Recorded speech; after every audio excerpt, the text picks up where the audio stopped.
नमस्कार दोस्तों, आप सबों का स्वागत है। बिहार बोर्ड मैट्रिक परीक्षा के लिए लघु उत्तरीय प्रश्न जो कि आपको 2 या 3 नंबर से पूछे जाएंगे। प्रश्न पूछे जाएंगे कि उत्तल लेंस एवं अवतल लेंस में अंतर क्या है, लिखें। तो देखिए, उत्तर में लिखिएगा कि उत्तल लेंस एवं अवतल लेंस में निम्नलिखित अंतर है। क्या अंतर है? तो इस तरफ लिख दीजिएगा, एक तरफ लिख दीजिएगा उत्तल लेंस और दूसरा तरफ लिख दीजिएगा अवतल लेंस। तो उत्तल लेंस में 1 नंबर दे करके लिखना है, इसकी क्षमता धनात्मक होती है। उत्तल लेंस की क्षमता क्या होती है? धनात्मक होती है। और अवतल लेंस इधर 1 नंबर दे दीजिएगा और लिखिएगा इसकी क्षमता ऋणात्मक होती है। और फिर उत्तल लेंस में लिखिएगा इसके द्वारा वास्तविक और आभासी दोनों प्रतिबिंब बनता है। और फिर लिखिएगा इसमें अवतल लेंस में इसके द्वारा केवल आभासी प्रतिबिंब बनता है। आगे देखिए, और देखिए इधर 3 नंबर में लिखिएगा इसके द्वारा सीधा तथा बड़ा प्रतिबिंब बनता है। और इसमें अवतल लेंस में लिखिएगा इसके द्वारा सीधा तथा छोटा प्रतिबिंब बनता है। तो आप समझ गए कि उत्तल लेंस और अवतल लेंस में अंतर क्या है। यह प्रश्न आपको 2 नंबर से पूछे जाएंगे। एक बार फिर से हम पढ़ रहे हैं। देखिए, लिखना है उत्तर में उत्तल लेंस एवं अवतल लेंस में निम्नलिखित अंतर है। इधर लिखना है उत्तल लेंस और इधर लिखना है अवतल लेंस। अब देखिए, इधर 1 नंबर दे करके लिखना है इसकी क्षमता धनात्मक होती है। फिर अवतल लेंस में 1 नंबर देना है और लिखना है इसकी क्षमता ऋणात्मक होती है, यानी उल्टा हो रहा है। इसमें लिखिएगा 2 नंबर दे करके उत्तल लेंस में इसके द्वारा वास्तविक और आभासी दोनों प्रतिबिंब बनता है। इसमें लिखिएगा इसके द्वारा केवल आभासी प्रतिबिंब बनता है, 2 नंबर दे करके। अब फिर 3 नंबर दे करके लिखिएगा उत्तल लेंस में इसके द्वारा सीधा तथा बड़ा प्रतिबिंब बनता है। और अवतल लेंस में लिखिएगा 3 नंबर दे करके इसके द्वारा सीधा तथा छोटा प्रतिबिंब बनता है। तो इस तरह का प्रश्न कई बार पूछे गए और पूछे जाएंगे दोस्तों। तो इस प्रश्न को आप जरूर याद कर लें, क्योंकि बिहार बोर्ड मैट्रिक परीक्षा में साइंस में ये अधिकतर बार प्रश्न पूछे गए हैं। प्रश्न है लिंग गुणसूत्र क्या है? लिंग गुणसूत्र क्या है? तो देखिए, इस प्रश्न का उत्तर कैसे देना है। प्रश्न आपको पूछा जाएगा कि लिंग गुणसूत्र क्या है, तो यहाँ उत्तर में यह आंसर लिखिएगा मानवों में कुल 23 जोड़े गुणसूत्र होते हैं। और संख्या कितना हो जाएगा? 23 दूनी 46। मानव में 46 गुणसूत्र होते हैं, यानी 23 जोड़े। तो मानवों में कुल 23 जोड़े गुणसूत्र होते हैं, जिसमें से अंतिम 23वां जोड़ा लिंग गुणसूत्र कहलाते हैं। इसी के कारण कोई मानव नर या मादा, नर मतलब हो गया पुरुष और मादा मतलब हो गया नारी यानी औरत के रूप में जन्म लेते हैं। नर यानी पुरुष में गुणसूत्र क्या पाया जाता है? X और Y पाया जाता है। पुरुष में गुण क्या पाया जाता है? X और Y लिंग गुणसूत्र पाए जाते हैं। पर मादा में XX पाया जाता है। मादा में क्या पाया जाता है? XX, यानी कि मादा मतलब महिला में XX लिंग गुणसूत्र होते हैं। अब देखिए नर यानी कि पुरुष में क्या होता है? X और Y गुणसूत्र पाए जाते हैं। और महिला में क्या पाया जाता है? XX पाया जाता है। अगर पुरुष का गुणसूत्र X और महिला का X तो है ही है, तो ये दोनों जब मिल जाएगा तो क्या हो जाएगा? लड़की पैदा होगा। अगर पुरुष नर का गुणसूत्र Y और महिला का तो X रहबे करता है, जब ये XY मिल जाएगा तब क्या होगा? लड़का पैदा होगा।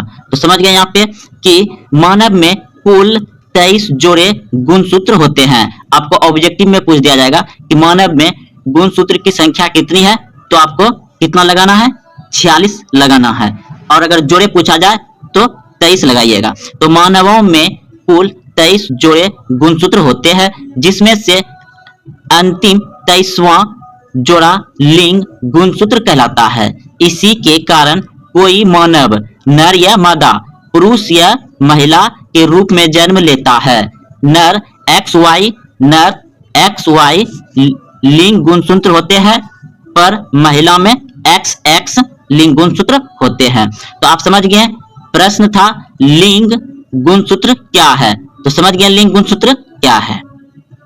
प्रश्न है कि धमनी और सीरम में अंतर लिखिए। धमनी और सीरा में अंतर लिखिए। तो देखिए आंसर इधर लिख देंगे, उसके बाद धमनी इधर लिखेंगे और इधर सिरा लिखेंगे। तो देखिए धमनी में 1 नंबर देकर के लिखेंगे कि इसकी दीवारें मोटी, लचीला तथा कपाट रहित होती है। धमनी की दीवारें मोटी, लचीला तथा कपाट होती है। अब लिखेंगे सिरा में 1 नंबर देकर के, इसकी दीवारें पतली होती है। सिरा की दीवारें पतली होती हैं।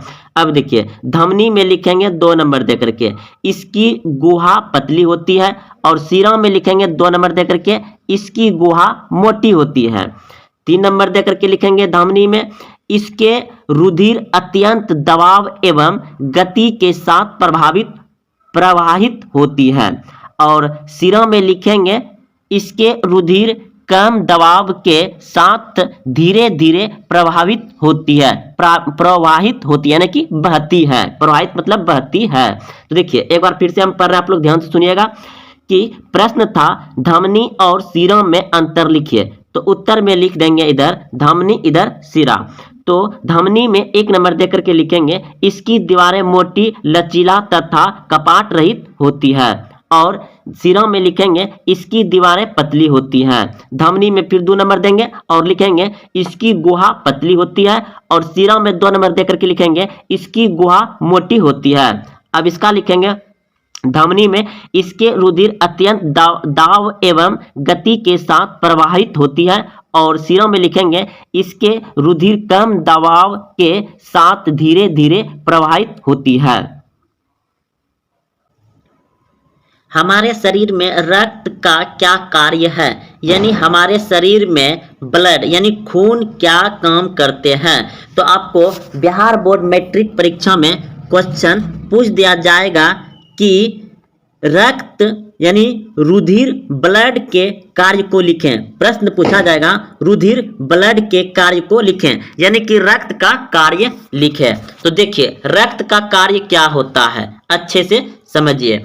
रक्त क्या करता है हमारे शरीर में? देखिए 1 नंबर, रक्त या खून पचे हुए भोजन अंतःस्रावी ग्रंथियों से स्रावित हार्मोन का परिवहन शरीर के विभिन्न भागों में करता है। शरीर के विभिन्न भागों में करता है, समझिए। यानी रक्त यानी खून जो हमारे शरीर में, जो हम लोग भोजन खाते हैं, भोजन खाने के बाद उसमें जो भी विटामिन एनर्जी प्राप्त होता है और अंतःस्रावी ग्रंथि हम लोग के शरीर में अंदर से बहुत सारे हार्मोन ग्रंथि स्रावित करता है, यानी कि स्रवता है। तो हार्मोन का परिवहन मतलब कि एक जगह से दूसरे जगह ले जाना। तो परिवहन शरीर के विभिन्न सभी विभिन्न अंगों में क्या करता है, भागों में करता है, यानी कि परिवहन शरीर के विभिन्न भागों में करता है। तो रक्त का काम है कि सारा विटामिन को विभिन्न अंग तक पहुंचाना, यानी कि सभी अंग तक पहुंचाए जाते हैं। अगला प्रश्न देखिए अब 2 नंबर में क्या लिखिएगा, शरीर के तापमान को बनाए रखने में मदद करता है।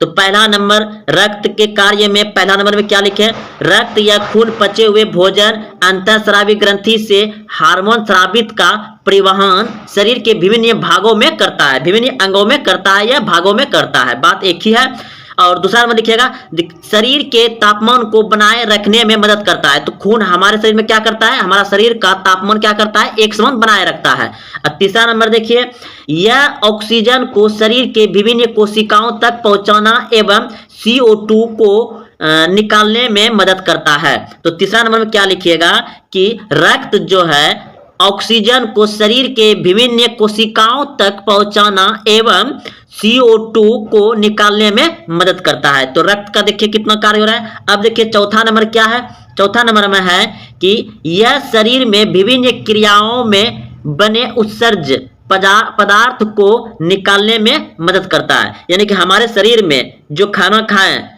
उसका जो विटामिन जो रस स्रावित अंतःग्रंथि से हुआ उसे शरीर के विभिन्न अंग तक पहुंचाया रक्त। उसके बाद हम लोग जो सांस लेते हैं, सांस को बहुत सारे कोशिका के अंदर ये, यानी कि समझिए एक ब्लड का जो खून होता है वह पूरे शरीर में एक चक्कर लगाने में 23 सेकंड लगाता है। और उसी दौरान वह सब कुछ हमारे शरीर के अंदर पहुंचाता है, जैसे कि विटामिन हो गया, ऑक्सीजन यानी हवा हो गया, और मतलब जो हम लोग सांस निकालते हैं फिर जो छोड़ते हैं उसे भी वह मतलब CO2 को निकालने में भी मदद करता है।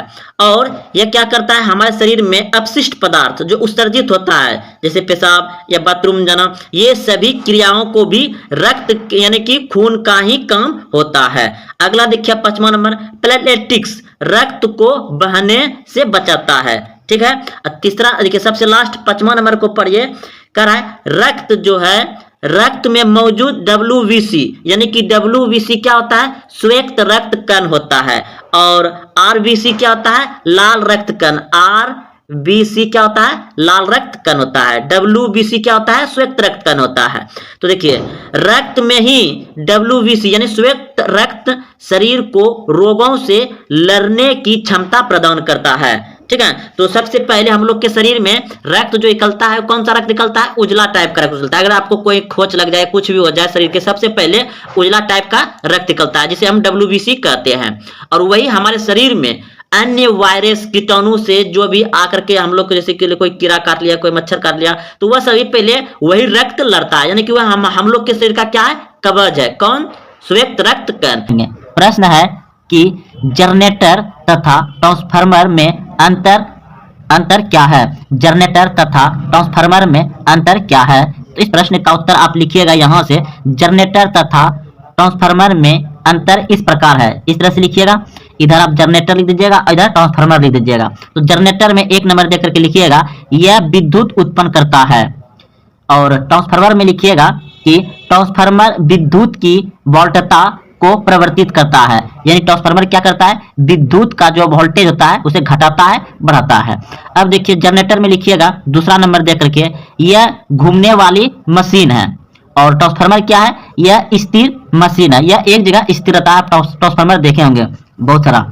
अब देखिए यह 3 नंबर लिखिएगा जनरेटर में देकर के, यह AC तथा DC दोनों प्रकार की धारा उत्पन्न करता है।